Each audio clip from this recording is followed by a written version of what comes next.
Here we are in Charlotte, North Carolina, with John Schneider of Smothered. I just saw your movie. John Schneider of Smothered, that's right. Yes. Now that's the first time. Hey, that's the first time anybody's called me that, and I love that. Thank you. I'm sorry. Would you prefer I say Dukes of Hazzard or Smallville? No, Smothered is where it's at now. Awesome Smothered shows, is a line in the sand. Line in the sand. Before, well, it should be carved in granite.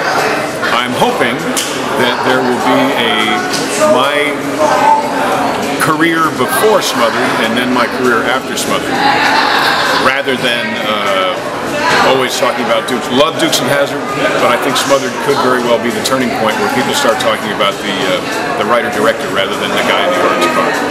Yeah, you did have a small part in Smothered, but only because Roddy Piper was sick and couldn't make it.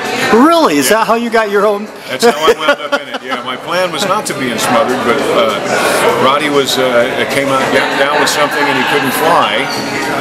Really? He was there for 2 days, yeah, so he couldn't fly, so I did that role with Michael Berryman. How cool was that? That was awesome. It was awesome seeing Michael Berryman in it, too. Because he scared me to death in The Hills Have Eyes. Understandably He's so. a scary dude, yeah. So, why did you go from all your other past works to into this? What brought you into Smothered? Well, if you look back at the things, all the other movies you're talking about, with the exception of Collier and Company, were things that I was hired to do. So when people hire you to do things, they have a certain picture of you in their head.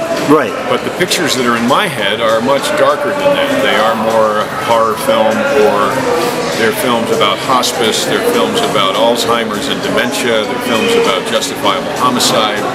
The stories in my head are not puppy clouds and puppy dogs and unicorns. You know, they're far more realistic and far darker than that. Right. So really, because these are the pictures I live with, this is how I really am. So there hasn't been a departure for me. There's only been a departure in the perception of me. Right. So I'm pretty screwed up. Aren't we all? Yeah, we're all screwed up. With Smothered, I found it very, I already wrote a review of it, and you probably haven't had the chance to read it, but it reminded me of, like you would see at conventions, you see panels on who would win if you put like Darth Vader and Captain Kirk together, or right. Except it was, and I don't want to say it was who would lose, because I wouldn't want anybody saying they're all losers, because these are great guys. But, but you know, it was in the end who was going to survive, if anyone. Isn't it cool? What did you think about having the girl, the person that's usually the victim, was actually the bad guy? I didn't even know if you'd want to say that before. Well, no, I think it's okay, because the poster has her smothering someone with her rather large press, and when I sign an autograph on it, which I think maybe I'll put on the poster from now on, it says it's her turn now. I thought it was making a woman a serial killer is definitely a twist, and the manner in which she does so was really rather twisted. What does she say? What a way to go, right? Right. Yeah, exactly. But you know, it's like, you really don't want to go anyway. No, you're still smothering, no matter what it is. Exactly. You got to see it to know what we're talking about. Yeah. Or you can imagine it. Imagine it, yeah. Use your imagination. Where do you want to go from here? With Smothered or movie-wise? Both. Movie-wise. Smothered, Doug Blake, who produced The Sessions, has been here this weekend, and he is in charge now of either identifying a sales agent or selling it himself. Because of his success with The Sessions, he has the ear and eyes of Lionsgate and Sony and the Weinstein Company, lots of great distributors. So hopefully it'll be a major distributor that will go for it. If not, then we'll he'll try to go with other ones, but I never believed that he'll have a wide theatrical release, and I think could do really, really well for a couple of weeks. Really do. I think once you see Smothered, it's one of those. Number one, you tell a friend who's also a Kane Hodder fan or a Don Shakes fan, you've got to see this movie. Right. And number two, you probably would take them to see it. Right. Which is where the real box office magic lives in. Not everybody going to see the movie once, but everybody going to see the movie with everybody else a second time. And I might also point out that once you've seen it, you will want to copy the DVD to take to the conventions and get each one of the people to sign it. Oh, absolutely. Absolutely. Especially R.A. How great is R.A. Mihailov? Oh, I thought they were all great. Oh, good. You know, good. Your acting, it was a little bit difficult to believe. You signing signatures and things, but no.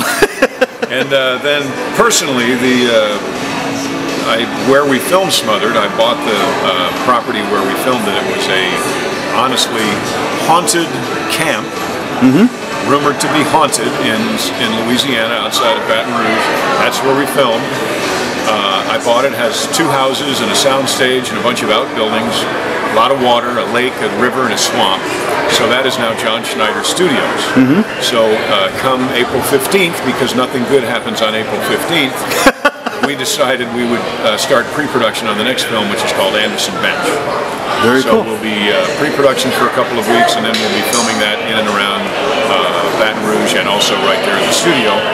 So the long-term plan is to do 2 movies a year at the studio and then rent it out for independent filmmakers for the rest of the year. And the movie is Anderson Bench? Anderson Bench. Can you give us a little hint of that? Well, it's if you had an absolutely miserable life, realize that you were in the process of having not only the best day you ever had, but the best day you were ever going to have, how would you end that day? Interesting. Yeah, it's pretty strange. Very cool. Yeah. Well, I know you've got to get going. We're headed to the airport after Mad Monster Party. By the way, this was great. I think it was run very, very well. The folks, the fans were delightfully polite, even though they were, bludgeoned and bloody. And it was great. So I recommend, if you haven't been to Mad Monster Party, find out when it is next year and come to Mad Monster Party, because it's a class act, a lot of fun, good place. Yep. By the way, in the photos that I took Friday night during the discussion, one of them I looked at and I looked like, this is the expression of a proud father. And then my reflection was, it is. He just gave birth to a studio. His first successful film. Can you send me that? Can you send me the picture? Sure. I've got several. Okay. Anyhow, it was a pleasure, and thank you so much. And thanks for making the drive. I appreciate it. You're welcome.